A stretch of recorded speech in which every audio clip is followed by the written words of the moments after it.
Well, Phil, it's lovely to have an opportunity just to chat to you. I know you're the associate pastor at Monohull Evangelical Church in Birmingham.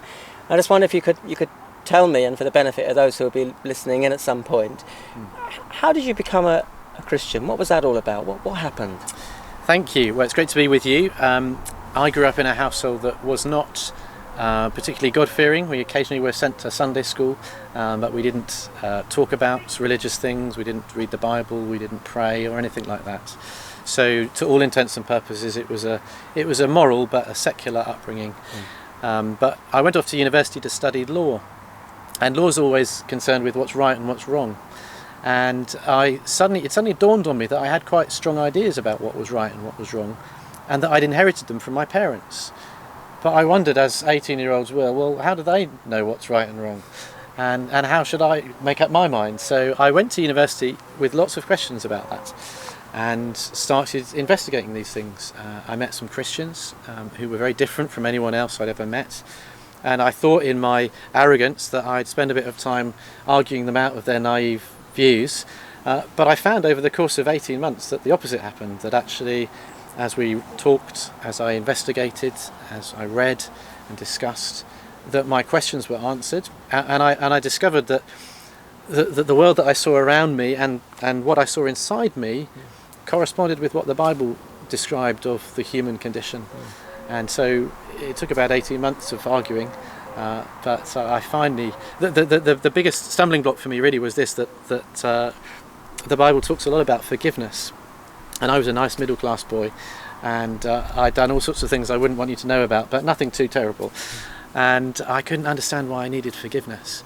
But then one day, the penny dropped, as I would say now.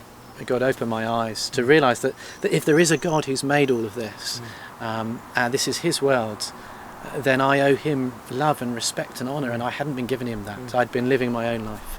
And I realised that that's really the heart of sin, making myself the centre. When I realised that, I realised I needed to be forgiven, and I prayed a prayer of forgiveness and trust with Jesus just before Christmas in my second year, and well, everything changed from then on.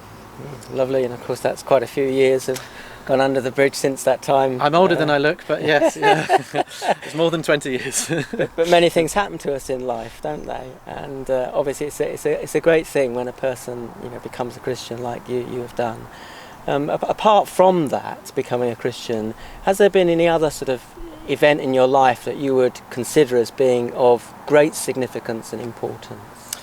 Well, I always like to say that second only to the gift of becoming a Christian, of knowing Jesus, has been the gift of a wife. So I should tell you the story of how God arranged that, because I had just given up my job to go and work as an apprentice at a church to explore whether ministry was for me, whether that was something to do.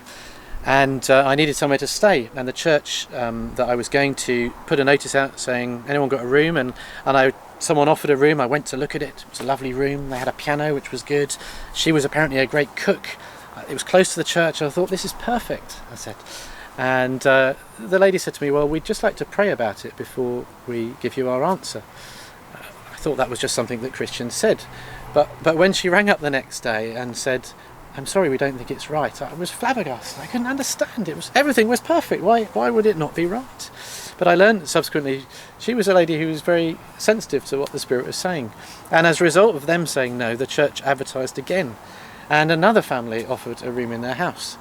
And when I went to look at that particular house, the door was opened by a beautiful young lady who was actually a student at the time. She was finishing off her studies elsewhere, but she would later become my wife. And I realised, with the benefit of hindsight, that the Lord had arranged for me to go and live with my future in-laws, so that I had a chance of getting to know this wonderful lady.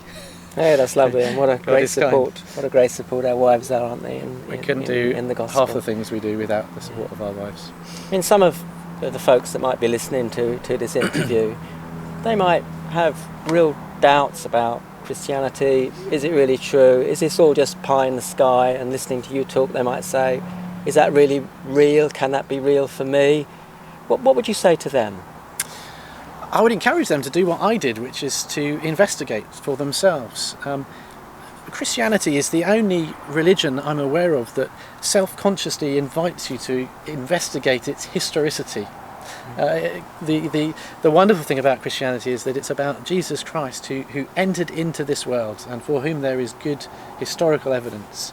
And so I would encourage anyone with questions about what life is all about to go and find out about Jesus, to read some of the books that discuss that, to open up the Bible for themselves. You see, one of the things I discovered when I became a Christian was that this book, the Bible, which I'd heard before and read before, suddenly became a different book.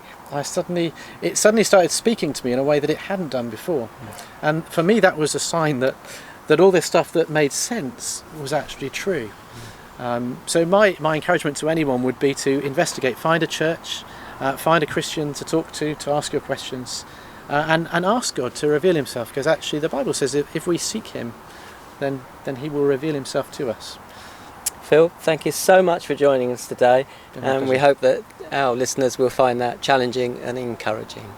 Thanks very much for your time. Pleasure.